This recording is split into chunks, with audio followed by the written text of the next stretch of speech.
Eli, thank you for coming, Nyoka'tu said, her voice warm, her smile glowing as she sat on the very rock where he'd first seen her. Eli paused. Truthfully, he had considered not coming at all. Something had shifted in him since the visit to the caves. There had been too many stares, too many whispers in a language he didn't understand. That woman, Amaya, who apologized like someone on trial, and Aramon, too smooth, too powerful, too controlled. Eli hadn't liked the way he'd looked at him. Still, Eli came.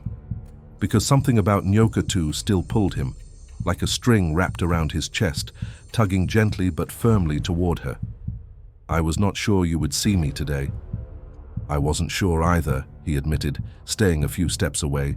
I have so many questions. Your people, they are not what I expected. I know, she said, her smile fading. I am sorry for that. It will not happen again. My people are just curious about outsiders. He wanted to believe her. He looked at her, so beautiful in the moonlight, and felt a strong pull toward her. But his mind was fighting his heart. Nyoka'tu, I really like you, he said, the words feeling both true and dangerous. I really want to experience you, to know you. But there are so many inconsistencies. Like, why do you only meet me at night? Why the darkness? It is the way of my people, she said, spreading her hands gently. We are comfortable in the dark. I'm sure the snake people have their own ways that others might find strange. It was a smooth answer, but it didn't feel like enough. She saw the doubt still on his face and quickly changed the subject. Eli, to truly know us, we must bring our people together, a feast, a celebration. Then you will understand who we are. You are watching the Tales of the Savannah. Subscribe and be part of the tribe. Now let's get back to the story. He shook his head. Why do you want to see my people so badly? I don't even know you, not really. You always keep me at a distance. What are your motivations? She stood and walked closer to him. He felt a jolt, as always when she was near. My motivation is you, Eli, she whispered, looking into his eyes. You motivate me. Tomorrow, let my people come. All we want is for you to let us in. That is all. Her words were like a soft song, tempting him to just say yes. But a spark of clarity hit him. Okay, he said, his voice firm. If you want to meet my family, you will meet them on my terms. I saw your people. Now I will show you mine. Come to my castle, right now. I will introduce you to them, and then we can talk about having that celebration that you so desperately want. Her smile vanished. A flash of pure panic crossed her face. Now? I am not ready, Eli. I'm not asking you, Nyoka'tu. I'm telling you. He turned and started walking, not looking back. After a moment, he heard her light footsteps following him. When they reached the grand entrance to his castle, she stopped at the threshold, unable to cross. Why are you stopping? Eli asked, already inside. It is my custom, she said, her voice tense. You must invite me in. You must say the words. Eli found it charming, a sign of deep respect. He smiled. Okay. Then I invite you in, Nyoka'tu. Please come in. Her face lit up with a strange relief, and she stepped across. Inside the castle, the corridors were filled with snake people, warm-blooded, pulsing, alive, and Nyoka'tu felt every heartbeat. Her senses exploded, every scent of blood, every throb of a vein. Her eyes dilated, her fangs pressed against her gums, begging to emerge. She couldn't breathe. Nyoka'tu? Eli asked. She tried to smile, but her hands were shaking. Someone came to greet her, a kind woman. She reached out to shake Nyoka'tu's hand. Nyoka'tu recoiled. Are you all right? Eli asked again. She whispered. Her knees buckled, and then she collapsed. Nyoka'tu's eyes snapped open. She was not in her dark cave. The room was warm, with soft blankets. For a second, she thought it was a dream. Then she tried to move.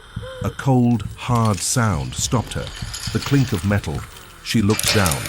Her wrists were bound by thick iron chains, fixing her to the stone wall behind her. Panic, cold and sharp, flooded her veins. The door opened. Eli stood there, his face like a storm. Another man, older and stern, stood beside him. The doctor. "You're awake," Eli said. His voice was flat. All the warmth from before was gone. "Eli, what is this?" Nyoka'tu pulled against the chains, but they held fast. They were strong, made for holding powerful things. "You tell me," he said, stepping closer. His eyes were narrowed. "You passed out in my hall. The doctor came to help you." The doctor spoke, his voice low and confused. "I could not find a pulse. Your skin is cold as stone. You do not breathe like a living person breathes. When I pressed my fingers to your neck, I felt nothing. It was like examining a corpse." He looked at Eli. "I told you. She has no heartbeat." Eli stared at her, his pain clear. "I trusted you. I brought you into my home. And you, what are you?" Nyoka'tu's mind raced. She looked at the small, high window. A faint grey light was beginning to show. Dawn was coming. The panic returned, sharper than before. "What time is it?" she demanded, her voice tight. "It is almost sunrise," Eli answered. "Why does that matter?" "You don't understand. You have to put me deeper. A basement, a dungeon, anywhere the sun cannot reach. Please, Eli." Her fear was so real it filled the room. But Eli did not move. "First, you will answer me. What are you?" She struggled against the chains, a low growl escaping her lips. In her distress, she bared her teeth. Eli and the doctor saw it then, the sharp, pointed tips of her fangs, longer than any snake's. "By the gods! The stories are true. A vampire!" Eli's face hardened completely. The final piece clicked into place. "A vampire," he repeated, the word a poison on his tongue. "That's why you only came at night. That's why you needed an invitation to enter. It wasn't custom. It was a spell. A weakness." He stepped right up to her, his voice shaking with anger. "You were playing with my mind, weren't you? Making me feel things that weren't real. This whole time, you just wanted to get to my people. For what? For our blood?" Nyoka'tu stopped struggling. The truth was out. She looked at him, and for a moment, her mask of innocence fell away, replaced by an ancient, tired look. "Yes," she whispered. "Why?" "Your blood is powerful," she said, her voice hollow. "My people. We haven't seen the sun in 1,000 years. We live in the dark, always hungry. We believed that snake blood, mixed with our own, could let us walk in the daylight again. We are so tired of the shadows, Eli." Eli listened, his heart like stone. He thought of her smile, her laughter. It was all a lie to get inside his castle. "You are going to feast on my family," he said. It wasn't a question. Nyoka'tu looked at the growing light in the window and flinched. "Please," she begged, her voice desperate.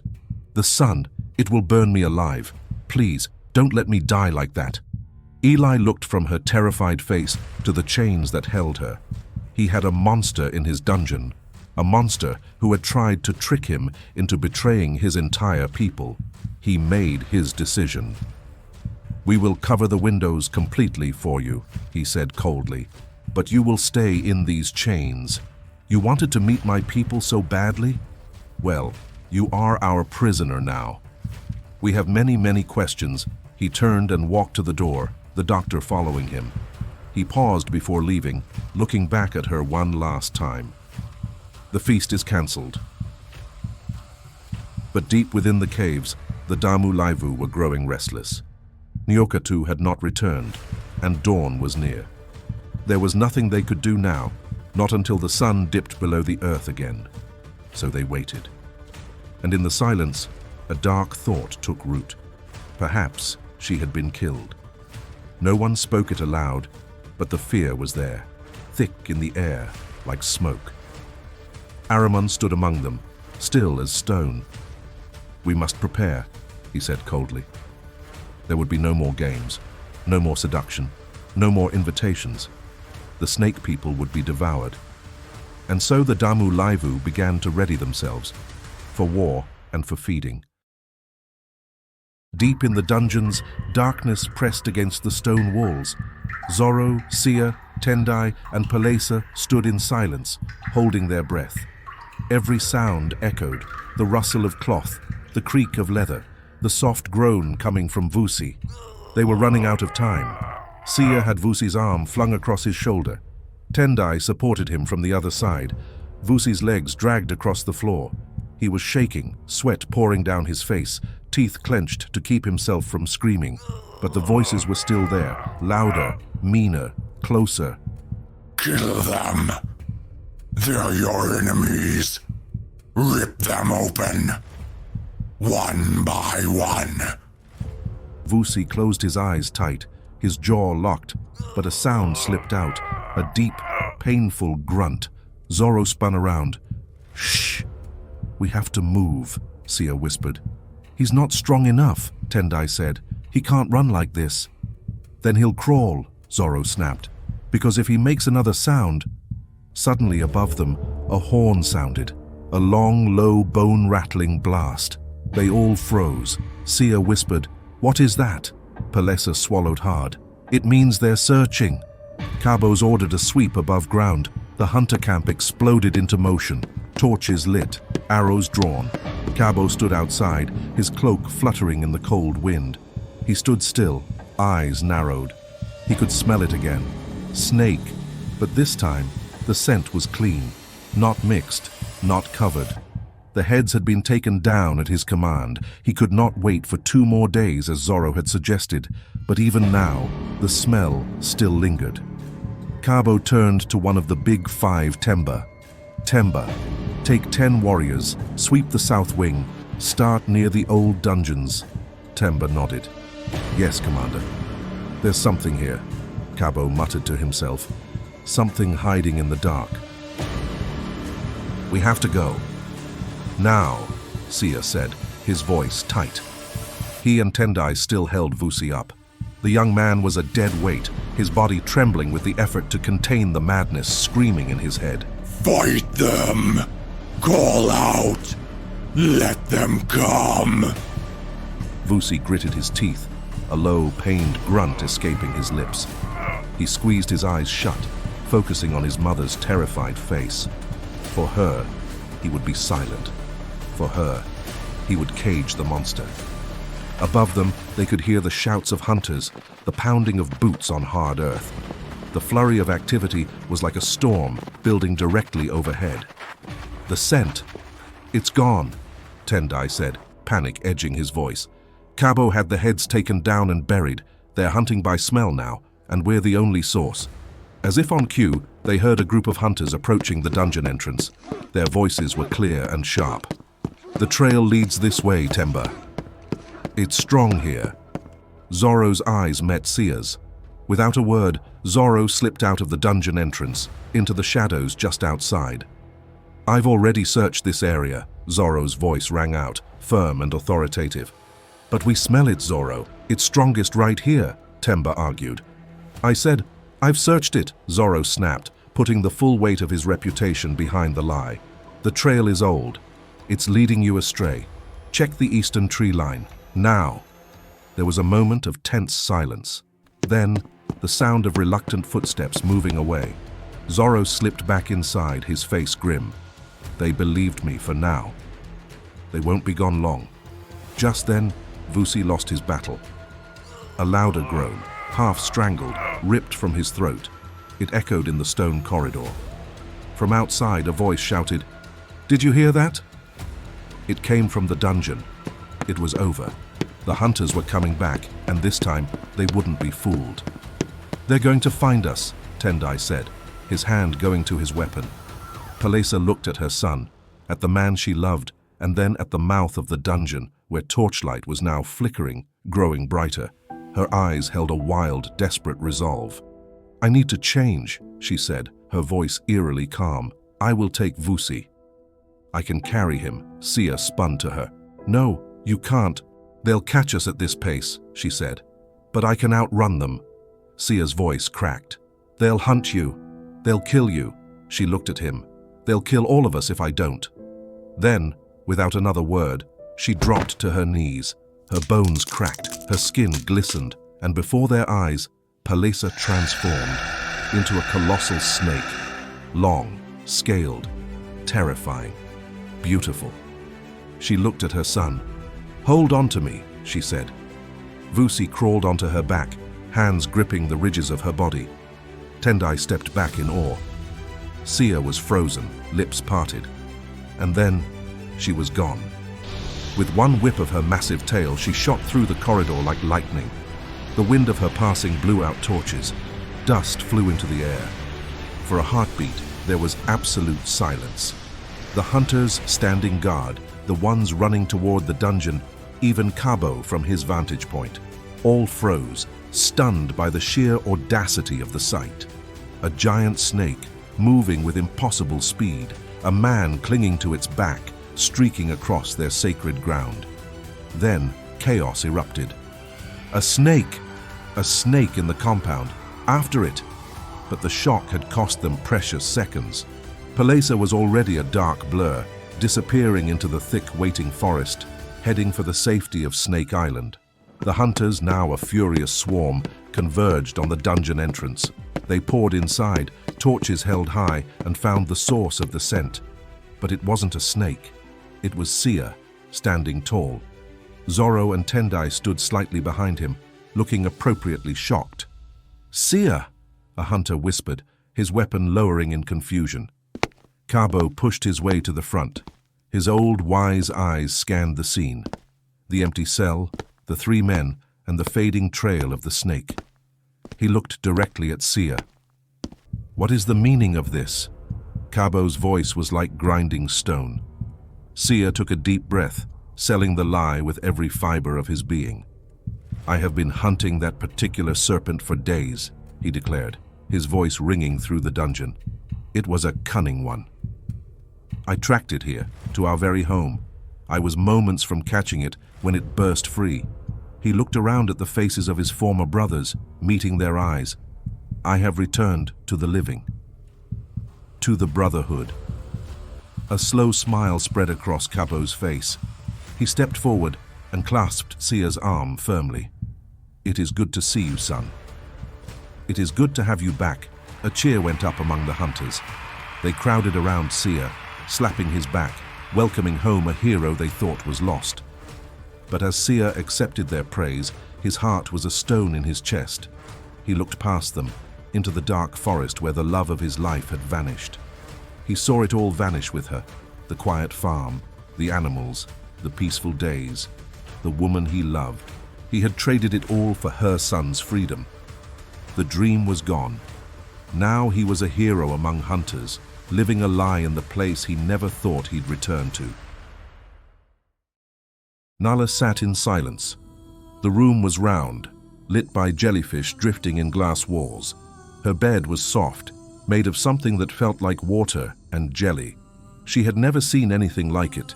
She had taken off her weapons. She had to. There was no use for them here. And anyway, this wasn't a battlefield. Not yet. The door to her chamber opened without sound. Mami Wata entered. She wore a long robe made of black pearls and flowing green threads. Her hair fell like waves, her body shining under the flicker of ocean light. She moved like water, slow, gliding, powerful. "Are you comfortable?" she asked. Nala stood. "Yes, thank you." Mami Wata stepped closer. "Do you eat?" Nala hesitated. "Yes."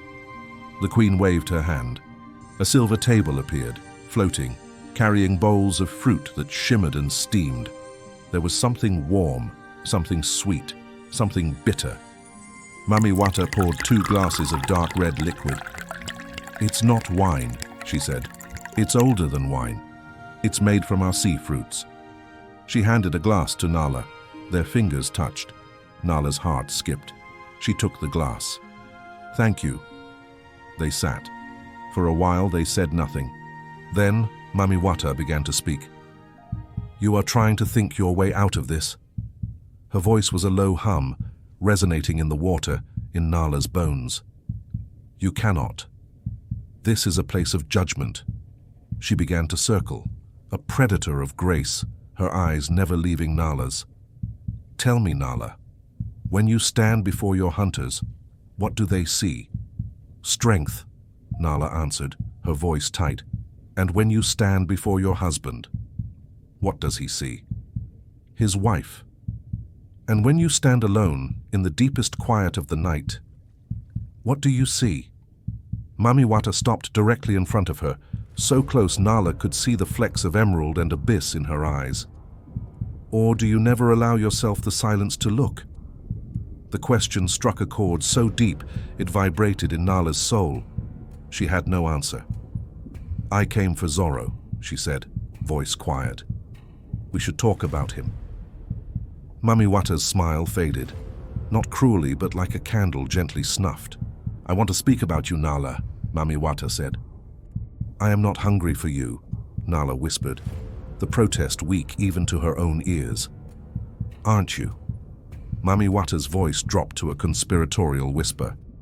Not for my body, perhaps, but for what I represent, for the part of you that is wild and untamed and answers to no one. You are hungry for permission to be that woman again. I am willing, Mami Wata said, her voice silky, to trade in Zorro for you. Nala's breath caught in her throat. I'm confident I can find another hunter, Mami Wata continued. She stopped behind Nala, close enough that her breath stirred the hairs on the back of her neck. Although, she added, I do like Zorro. Nala turned her head slightly, her heart now pounding. He has the qualities I enjoy in a playmate, Mami Wata whispered, her voice warm, teasing. She moved to face Nala again. But you, she said, lowering herself in front of her. You are rare. Nala blinked. Rare? Yes, Mami Wata's voice dropped. A huntress. Her eyes roamed over Nala's face. Do you know how hard it is to find a woman who walks with both war and softness in her bones? Nala looked away, cheeks flushing. Mami Wata reached up, gently, so gently, and touched her chin. You look away as if you're ashamed of being seen. Nala swallowed. This is not what I expected. Good, Mami Wata whispered, because neither was I. She began her slow circle once more, her voice weaving a spell around Nala. I am not asking you to betray him. I am inviting you to be loyal to yourself, for one night, to remember what it is to be desired. She paused behind Nala. Nala could feel the cool energy of her, a sensation like standing near a deep, dark well on a hot day. I could show you. Mami Wata's breath was a cool caress on the nape of Nala's neck. Nala shuddered, her eyes fluttering closed for a dangerous second. I could show you the parts of you he has never seen because he was never taught to look for them. The deep, quiet places, the raging tides. Nala's heart was a frantic drum. This is a trick. You twist words. Is it a trick to speak a truth you have always known, but were too afraid to name? Mami Wata was in front of her again, her intensity overwhelming. You came here to fight for your marriage. But your marriage is a contract. What I'm offering is a revelation, a once-in-a-lifetime experience. She finally reached out. Her cool fingertips, softer than anything Nala had ever felt, brushed Nala's forehead. The touch was electric, jolting and gentle all at once. Nala did not pull away. She was trapped, not by force, but by a devastating, soul-deep curiosity. Mami Wata stepped closer, slow, unrushed, like water lapping at a stone. Nala didn't move. Her breath caught in her throat. The Queen of the Deep stood in front of her, close, but not too close. Her voice was soft, so soft. You don't speak much, she said. I don't know what to say, Nala whispered. Okay, Mami Wata said, tilting her head. Let the silence speak for you. A beat passed.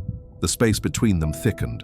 Then, Mami Wata leaned in, slow, deliberate, her face nearing Nala's, her lips just a breath away. Nala's heart thundered, but Mami Wata didn't kiss her. She stopped, so close. Nala could feel her breath. Then the queen pulled back slightly, smiling. Nala's lips parted, but no words came. What was that?" she asked, voice unsteady. "A question," Mami Wata said. "A question?" "Yes," she said, brushing her fingertips against Nala's wrist. "One I'll only answer if you ask." Nala looked at her, dazed. "You're playing games." "No," Mami Wata said, "not games. I just like to feel the world before I take from it." She held Nala's hand now, lightly, carefully. "You can ask me to stay," she said, "if you want me to." Nala looked away. She didn't speak. She didn't pull her hand away either. "I cannot hear your thoughts," Mami Wata said softly, "even though I wish I could." Her voice was velvet. "I wonder," she continued, "if you want to run, or if you want to know what this moment could be." Nala stared at the floor. She was a hunter, a wife, a warrior, and yet she had never felt so undone by a woman. Mami Wata took a step back. Her robe shimmered as she turned. She moved to the door, slow again, her hair trailing like ribbons behind her. She placed one hand on the door. Nala waited. Maybe she would leave. But then, click. She locked it. The sound echoed in Nala's chest like a drum. Mami Wata didn't speak. She simply moved back across the room. She looked at Nala, eyes calm, inviting. And Nala sat there, still dressed in her hunter's clothes, still burning with questions, still feeling everything all at once. The room was warm. The water around them pulsed with life. And the Queen of the Deep sat there, waiting, saying nothing, letting the night decide. Because you must understand, my dear Savannians, Mami Wata was many things all at once. One moment her voice was soft enough to lull storms. The next, it could slice through steel. She could be gentle, she could be cruel. She could offer comfort with one hand and pull you into darkness with the other. She liked it that way. She liked being unreadable, the kind of woman you couldn't map, couldn't tame, couldn't predict. Because predictable was boring, but unpredictable, that was delicious. She didn't change based on who stood before her. She simply became what the moment asked for, what they asked for, even if they didn't know it yet. And this particular woman, this huntress, she didn't need sharp teeth. She didn't need fear. She needed something far more dangerous. She needed to be disarmed, slowly. She needed to feel wanted, seen, not for her strength or her weapons, but for the rhythm underneath her silence. Mami Wata could feel that, could smell it. And to her, seduction was not a tool, it was an art. And oh, how she loved to paint. She didn't care about good or evil. She didn't worry about being gentle or violent. To her, they were sisters in the same house, because being one thing was safe, but being all things, that was freedom. And Mami Wata was nothing if not free. So tonight she chose sweetness. But tomorrow? Well, that was the fun part. The morning came, but it did not feel like morning. The air was thick, the light was dim. Even the sun seemed unsure if it should rise over Centaur Territory. Tharion sat outside his quarters, silent, staring at the horizon. He had not eaten. He had not spoken since the burial. Beside him stood Varunor, the healer. "The people are uneasy," Varunor said. "They look to you for a sign." "A sign?" Tharion muttered. "From me? You are their king." Tharion shook his head. The healer bent down and touched the soil beside them. He rubbed it between his fingers. "It is dry," he said. "Too dry for this season. The rains were meant to come last week. They did not." Tharion stood, anger flashing in his eyes. "You think this is because of the child?" "Because I gave Kallion to Varashka?" Varunor did not answer. Tharion's voice rose.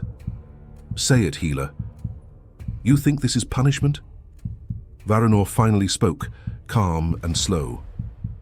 I think the land remembers what we forget, and sometimes the land speaks. Tharion turned away. You and your riddles, he said bitterly. You talk as if you know the gods. No, Varanor said softly, but I listen when they speak. That afternoon something strange happened. The river that ran through the plains, wide and clear, began to darken. Not all at once, slowly. The water grew thick. The fish rose to the surface, gasping. The air smelled of metal. When the herders came running, their voices shook. The water has turned red. The people gathered, terrified. Some fell to their knees, crying. Others whispered prayers. It is the blood of the gods, one elder said. They are warning us. Word spread fast, to every corner of the territory. By evening, everyone knew. The gods had spoken. Tharion stood at the riverbank with his guard and Varunor. He looked down at the red water. He wanted to feel fear.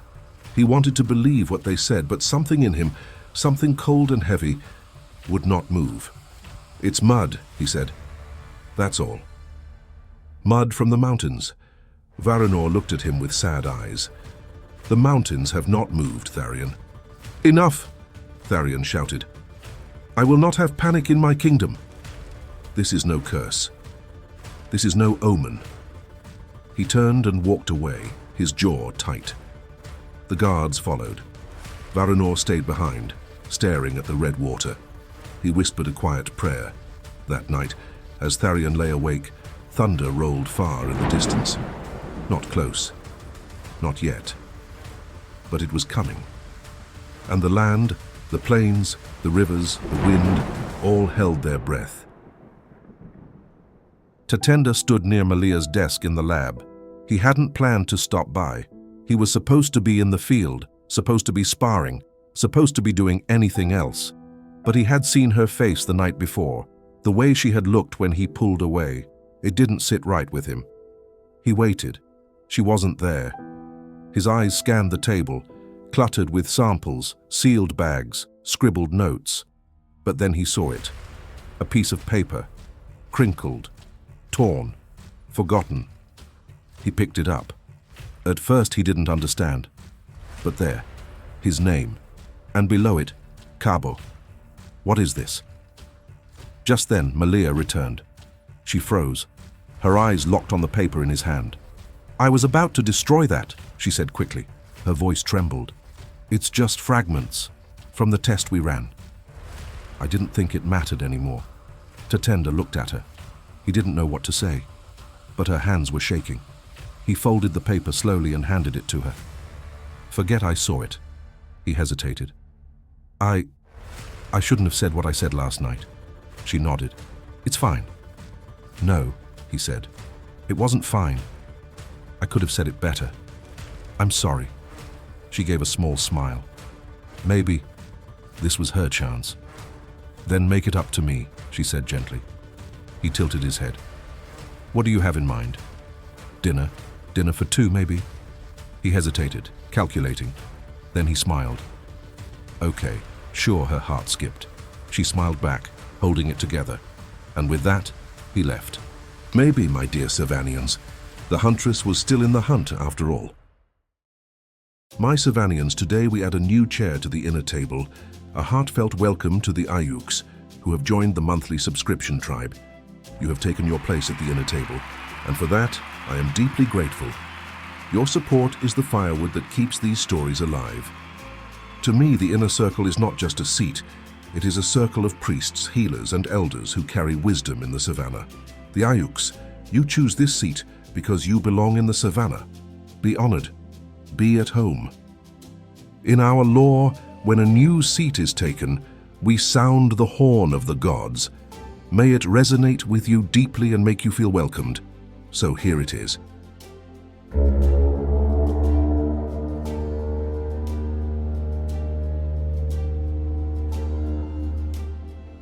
The Ayuks, you have become the heartbeat of the savannah, and to my inner circle, who hold the fire with me month after month, the savannah stands because of you. From the bottom of my heart, thank you. You are the heartbeat of the savannah, and to those watching from the edges, the horn is calling, the path is open, and the fire is warm. The savannah awaits you. Want to support the channel and become an even bigger part of our tribe? You can join for as little as the cost of a coffee each month. Your support helps me continue creating the content you love, but of course, just having you here is already more than enough. Thank you for being part of this journey. And as always, thank you for watching our story, and we hope you enjoyed it. What lessons did you draw from this story? Share your thoughts with us in the comments below. Don't forget to subscribe and be part of the tribe. Thank you for watching The Tales of the Savannah. We will see you next time in the Savannah.